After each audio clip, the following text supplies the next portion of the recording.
The camera pans across a grand lecture hall at Harvard, filled with students in crisp uniforms, their eyes fixed on the front.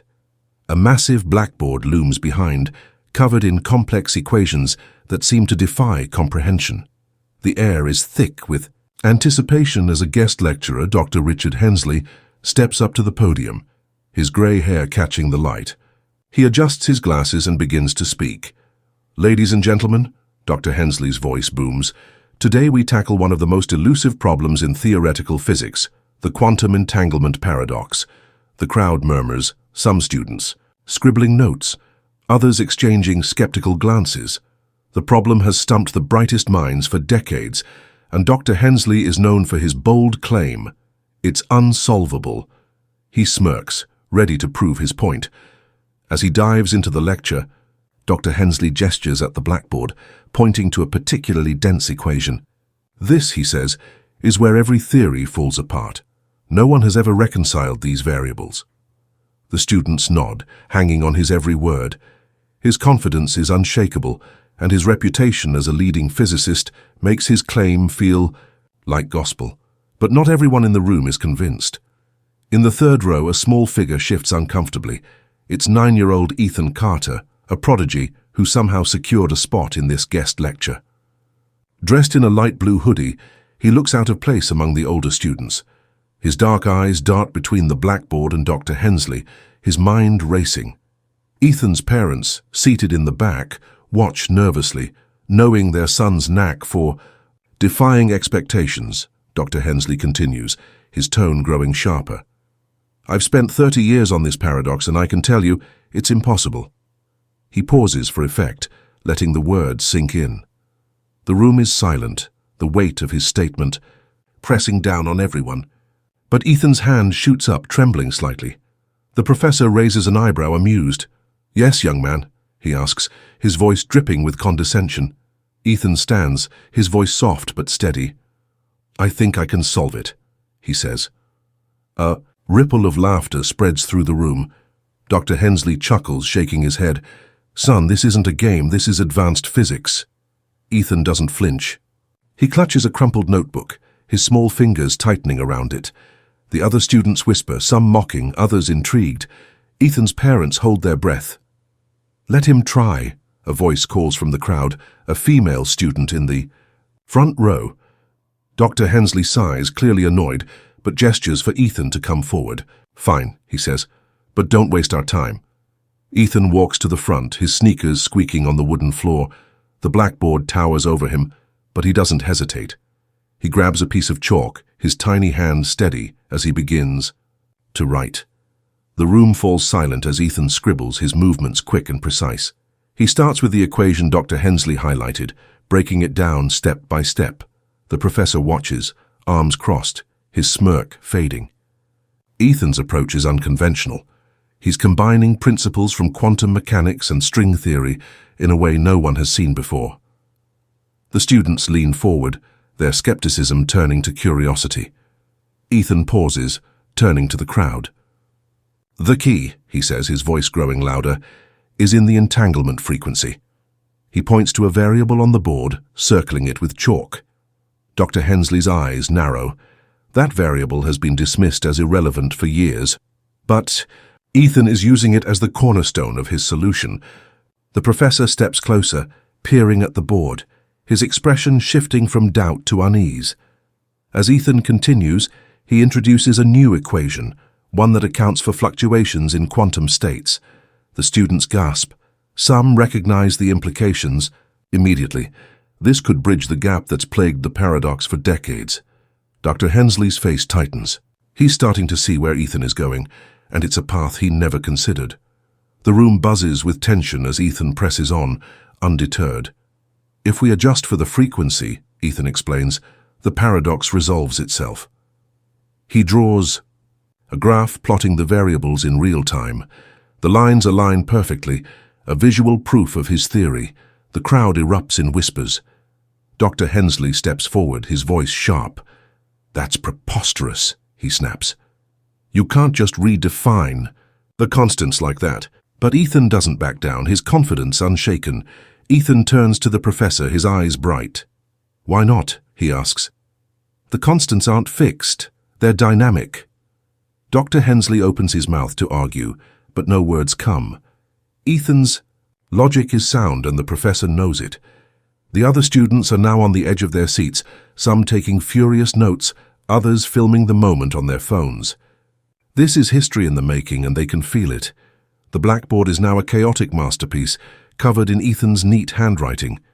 He steps back, wiping chalk dust from his hands. "That's the solution," he says simply. The room is silent for a moment, then a single clap breaks the stillness. It's the female student from earlier, and soon the entire hall joins in, the applause growing louder. Dr. Hensley stands frozen, his face a mix of shock and disbelief. Ethan's parents rush to the front, tears in their eyes. They hug their son, whispering words of pride. The students continue to clap, some standing in ovation. Dr. Hensley finally speaks, his voice hoarse. I need to review this," he says, staring at the board. It's the closest he'll come to admitting he was wrong. Ethan smiles shyly, the weight of his achievement slowly sinking in. The female student approaches Ethan, her eyes wide. "That was incredible," she says. "How did you even think of that?" Ethan shrugs, his cheeks flushed. "I just saw it differently," he replies. The student nods, clearly inspired. Around them, the crowd buzzes with excitement.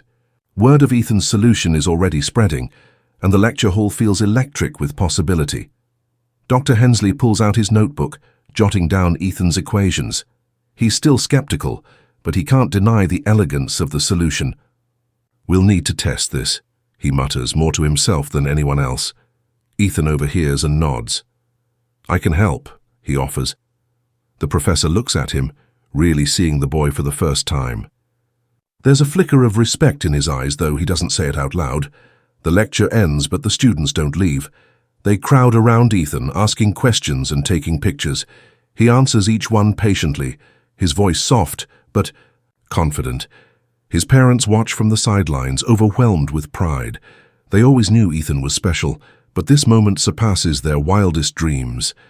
Their 9-year-old son just changed the course of theoretical physics. Outside the lecture hall, news vans are already arriving. Word of Ethan's feat has leaked, and the media is eager for a story. A reporter approaches Ethan as he exits, microphone in hand. "Ethan, how does it feel to solve a problem that stumped the world's best physicists?" she asks. Ethan blinks, unused to the attention. "I just wanted to help," he says, his voice barely above a whisper. The reporter smiles, sensing a viral story. "You've done more than help," she says. "You've made history."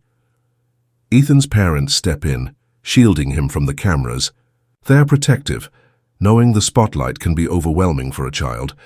But Ethan seems unfazed, his focus still on the problem he solved. He clutches his notebook, already thinking about the next challenge. Back inside, Dr. Hensley sits, alone, staring at the blackboard.